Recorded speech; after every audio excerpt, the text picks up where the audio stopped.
If you are looking to come to Kuala Lumpur, do not stay in a hotel, and in this video we will be explaining you why. In the past month we stayed in 4 different flats, all ranging in prices. And to be honest, they're all pretty much the same. But one thing they have in common is that they scream luxury. Luxury! We'll also be sharing the best areas to stay in Kuala Lumpur and why. But this is where we've been staying, Quill Residences. Which, by the way, is right next to Quill City Mall.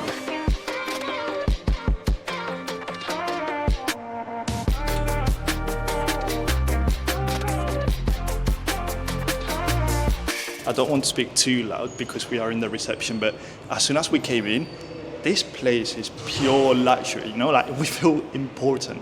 But something that stood out to us is this magnificent model, and we'll quickly be showing you where we are staying and the swimming pool, but it's so realistic. That's the swimming pool right there, which is insane. It would have been cooler if it was on the top floor, and then we are on level 26. It is very well decorated, and I actually wouldn't mind this being a full-time place to stay. Out of all the apartments that we've stayed in KL, this is definitely the most secure. In fact, this key only allows us to go to the common areas and our floor, nothing else. And this is where the gym and the swimming pool are.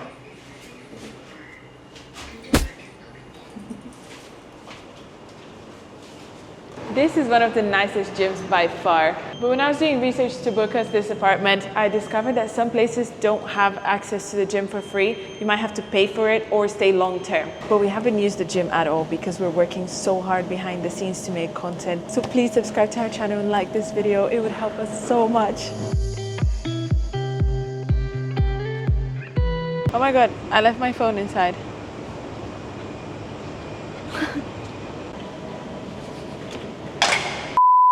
And this is the incredible swimming pool. I do wish it was on the rooftop so we had nice views of KL, but we are staying in that place over there in a few days, and that has the prime views to the towers, everything you can imagine up there.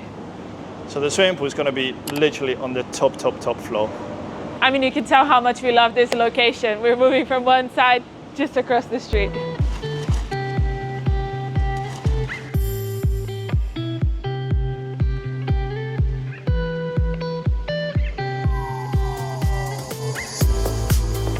I can't lie, the water was so cold. I wasn't expecting it, so that's why I didn't go in. I guess the perks of not having a rooftop swimming pool means that the pool is always empty. There's no one here. We get it all to ourselves. And we also have a partial view to the Petronas Twin Tower.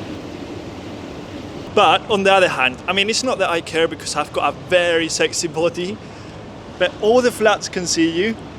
So if that's something that you worry about, it doesn't really bother us. And the street as well, everybody can see you there. Hello. Good morning.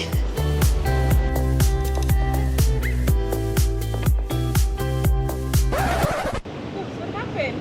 No, this is a joke. I'm not lying. This is not a setup. I'm literally just chilling here whilst Carl was recording a story for Instagram, and this just fell on my swimming trunks. Now I'm looking up to see if it was someone, because this looks like saliva. This doesn't look like a bird poo. Saliva, what the hell? Now I'm pretty hungry, and the thing is that this is a very nice flat, you know, this people don't have anything to do, but if it was actually someone and not a bird, I'm very pissed. I'm very pissed. I guess you can just smell it. I ain't gonna touch it. I'm gonna wash it right now, but don't worry about this. This is just something that has happened now. We are very excited to show you the rest of the place and talk about the best places where you can stay in Kuala Lumpur. I won't let this change the direction of the video. This is a new for us. There are yoga decks in this place, and we've never done yoga before.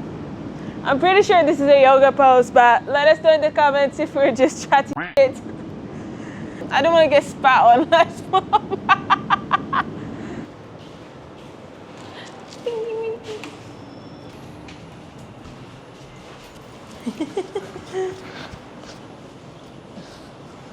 Wait for me. We're staying on the 26th floor, and now we're going to show you our incredible apartment. And our favorite from all the flats we've stayed in Kuala Lumpur. Really weird, but there's no number 4s in this elevator. So you see it goes 22, 23, 23A, 33A, the snow force. Is this bad luck or something? Before we show you our luxurious apartment, we wanted to share with you the latest travel hack that we've learned. Since we've started traveling, arriving to a new country has been very stressful. You know, we get there and it's like, where do we buy a SIM card? Are they overcharging us? Who has the best connection? But now, our life has been solved and we travel stress-free. Stop overpaying for eSIMs with companies such as iRalo, Holify, and even Revolut. These companies charge high prices because they need to cover more costs. But what most people don't know is that all these companies buy data basically from the same operators. And that's why we are sharing with you iRoamly. Not only we believe in this company, but they have the best and most affordable plans. So what are you waiting for? Go to the description right now, log in with our link, and use the code iRoamlyCarma for a 5% off. I mean, I'm not gonna lie, I do wish we owned this flat. It's so beautiful. Welcome to our humble abode.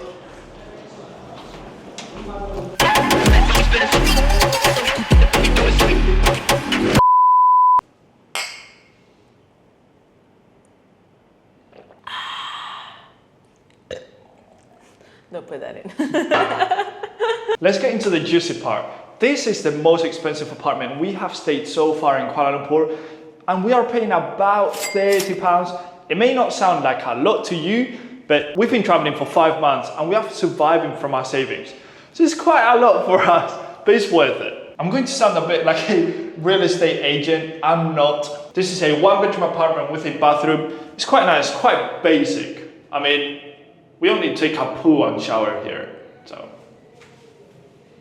And brush our teeth, Max. We brush our teeth. We never brush our teeth. Don't let Carol lie to you. Something we love of this place is the openness. So since you come into the apartment, you've got the kitchen, living room, dining area all in one, and it makes it much, much bigger. And the dime of the place, where Carol spends 24 hours a day, the bedroom. We have a very funny and embarrassing story to share about this place. So you can see this beautiful window here that separates the bedroom and the living room. And we actually put the Hoover against the door because the windows are so clean that you can't tell. But yesterday I was so distracted that I walked straight into the glass and I really hurt my finger. I'm pretty sure my bones are shattered. I mean, since we've been in KL, my part-time job has basically been looking for places to stay that are nice, but not too expensive. So I would say this place that we're in right now is like middle budget because of the location and how modern it is. And in this case, we got really lucky with this place because it's huge for the price that we paid. So you can expect to find things like this, but they're gonna cost you more. We also forgot to mention, but for the first time in like 3 months, we have our own washing machine. It's been a blessing doing our own laundry. But the only negative thing is that they didn't give us a clothes hanger. But Max and I, geniuses, look at what we did. In our balcony, yes, we have one, by the way. We put the mop against this, I don't even know what to call this, and made our own drying rack. And you can imagine, in Kuala Lumpur, 30 degrees, this goes dry in like 5 hours. Something really interesting is we mentioned before we're moving to that building over there, and the flat that we have there has views to the Petronas Tower from the window. But it is like a fraction of the size of this place, but we will be paying basically the same. So I guess that's something you have to consider when you're looking for an apartment. If you don't care about the views, you most likely get a bigger place for less. But before you get all excited and go and start booking your apartment in KL, there are a few things we think you should know that we've learned.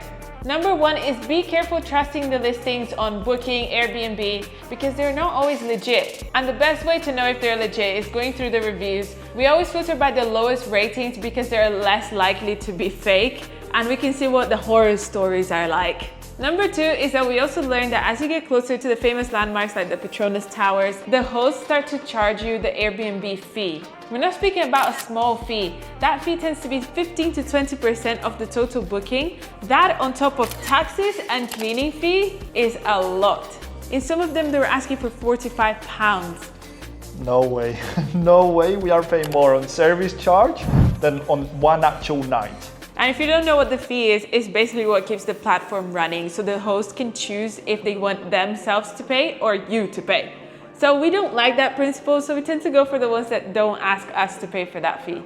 Number 3, if you're like us and you're looking to stay somewhere long term, then you need to read the description of the listing very carefully, because sometimes the host will charge you the utilities. So once you check out, they will check how much electricity, water you used, and they will send you a bill for it. So what areas do we recommend you staying in KL? I can't lie, we personally prefer the northern area of the center. Why? Not only is most likely that the places will be cheaper, but most likely you will get spectacular views of the whole city. In our last hotel, we had views to the Petronas Towers, KO Tower, and the second tallest building in the world. But if you want to find out a bit more about that apartment, just click up here and you can go and watch that video after watching this one. But to be honest, in the current location that we are now, we kind of moved closer to the center half an hour, and that makes a huge difference because everything is pretty much walking distance from where we are right now. But that's not to say that staying further away is a bad thing, because taxis are really affordable and also the metro is very well connected throughout the city. But on the other hand, if you're willing to spend more, just go right on the center. I mean, you're going to have infinite amount of shopping malls, and they'll literally be like a 1-minute walk. You have something for sure. But we currently don't have £60 per night to give away like that. But that's what you can expect to pay if you're gonna stay near the Petronas Tower area. I mean, it is pretty nice, but it's not the end of the world if you're not staying next to them. Besides budget, our biggest criteria when looking for an apartment in KL is how close we are to the nearest mall. And that's not because we are shopping addicts. In fact, we are completely the opposite. But it's simply that they have grocery shops, so it's so convenient for us. And also, if we fancy a sneaky Krispy Kreme, you know, we have it right next to us.